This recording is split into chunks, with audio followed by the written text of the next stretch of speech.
Alright, so my apologies for the lack of YouTube videos lately. I've just been really tired and been working a lot, and the hot weather's been wearing me out. But today, we're gonna do an easy one.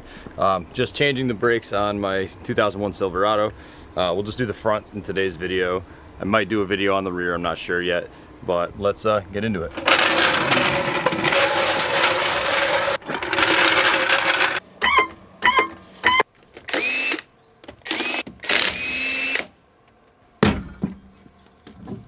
So first things first, we got to take out these 18mm bolts for the top part of the caliper, so we can get the pads out. And then after that, we got to get these also 18mm bolts out for the caliper bracket, and then we can take all that apart. And in my case, I had to take off a wheel spacer. You probably won't have this, but it's just an extra step for me.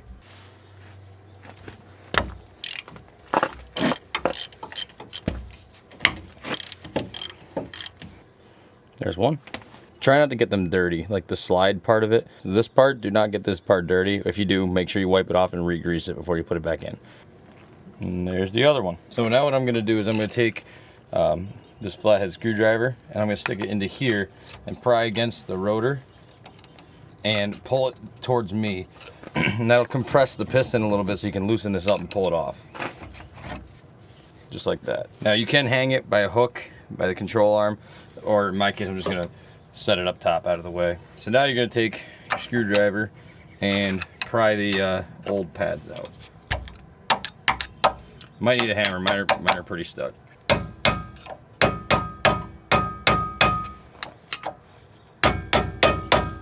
If you live in the Northeast, this is more than likely what you're gonna run into. In the South, in areas where there's not so much salt and rust, you probably won't have to worry about this so much. There's one down.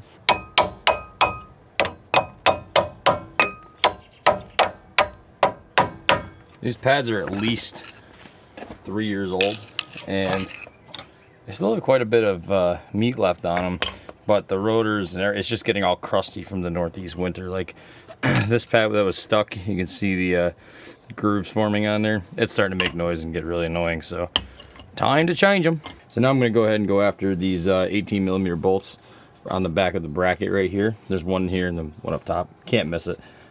These probably will be pretty tight, so be ready to pry if need be. Make sure the socket's fully seated because you don't want to strip them.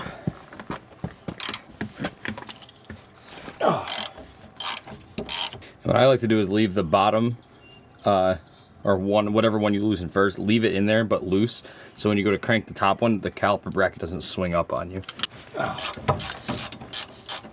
Alright, there's that out of there. Both of those are out. You can take the bracket right off.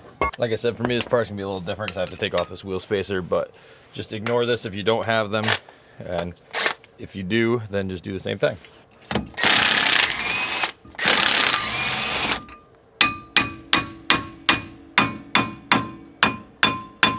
If you do have these and they are stuck like mine are, you're gonna want to be relatively gentle because they are aluminum. So you want to hit the solid spots, not where the holes are. Hit above the studs. So now I'm gonna hit the face of this rotor and try and break it free from here. It looks like it might come off pretty easily.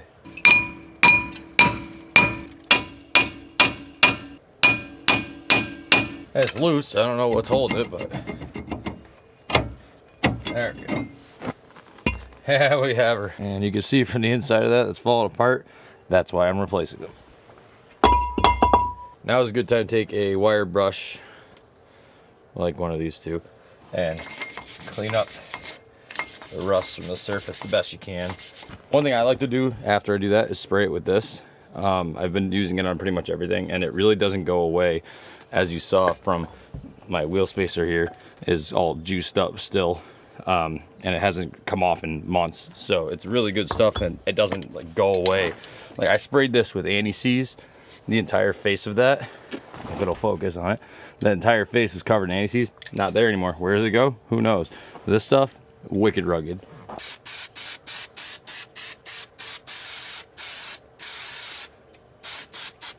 You don't need to go insane with it, but a good coverage will last forever. So there's the rotors I decided to go with. These have the extra rust protection on them. And especially, like I said, living in the Northeast, you need as much rust protection as you can get. So they're more expensive, but for me, they're pretty worth it. So I just sprung the extra money on these for my good old heavy Chevy.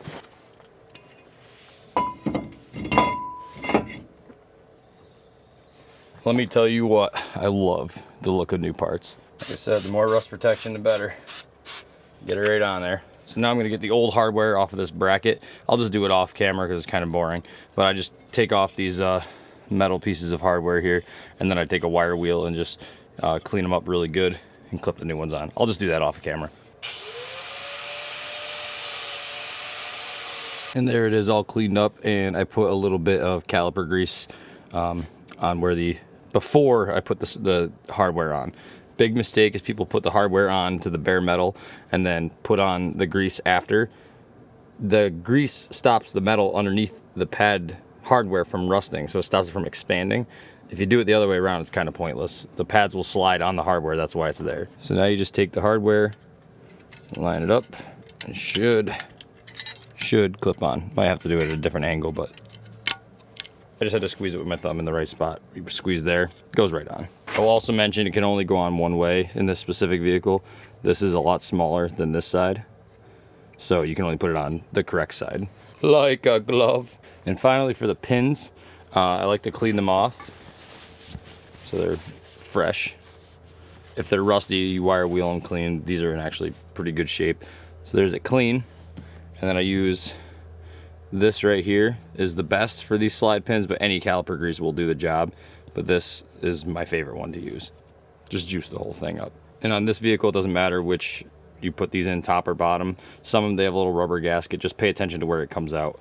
Time to put the bracket back on. So I like to also take the bolts that hold the bracket, like this one that's stuck in my ratchet still, and also just spray these down with that anti-rust stuff. Just a little spurt. Makes them thread in super nice when they're all crusty, and keeps them from rusting even more.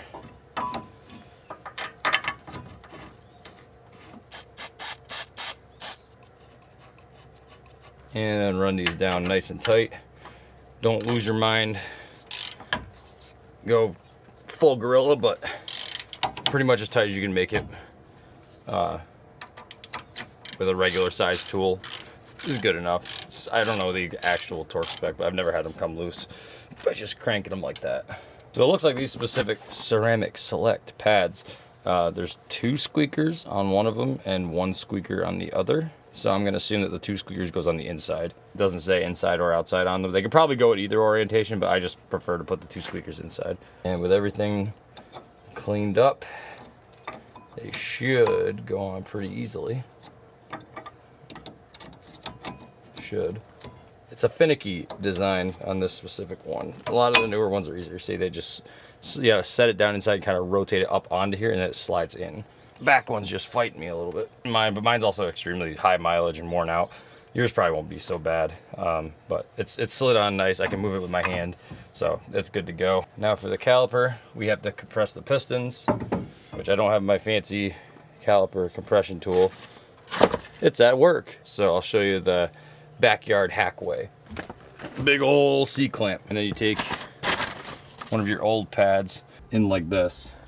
This isn't the optimal way to do it because this is a 2-piston caliper. You're normally 1 piston, you can go right in the middle. But like I said, if you had a caliper compressor tool, this would be way easier, but I forgot mine at work, so we gotta do what we gotta do. And then you just basically put the clamp around like that and press it in. Just get it as close to the center as possible and make sure you're not pressing on the brake line. If your calipers are in good working order, they should go in easy. Right now I'm gonna switch to the other side. If you're doing this, you'll know what I mean. The other notch, and just make sure that it's in even. And then more of the good stuff. On the pistons themselves, they're resin, so they don't rust, but it'll keep the seals from collecting too much moisture and stuff like that, and stop the pads from sticking to them. Just a little. And then we take the caliper, set her down over the pads. Be careful of your rubber boots for the pins. Make sure they don't get folded over. And take your clean pins, line them both up. There we go. Start them both by hand, and then just run those down. Again, these don't need to be super tight. Just make sure they're snug. Pretty tight. Not super tight.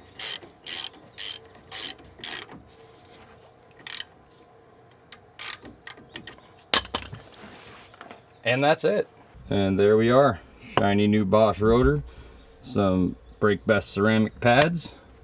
Everything's lubed, cleaned, and ready to go for another, I don't know, 100,000 miles on the old heavy Chevy that's really crusty except for the brand new brake parts. So I'm gonna go ahead and do the other side myself, not record it. It's the same thing, just mirrored on the other side. If you found this video useful, please like and subscribe, and thank you for hitting 200 subscribers. I was gonna do a special video, but then I realized, it's only 200 subscribers. And I don't post enough to make it worth it for me, but I do appreciate all the subscribers, and thanks for growing the channel. Hopefully it keeps growing and we can keep doing fun stuff like this and educational things and possibly more chaotic things in the future, especially with this car, if I can convince myself to put some money into it. But times are a little tough right now, so I haven't been able to do so much of that. But anyway, if you made it this long, thanks for watching, and I'll see you in the next one.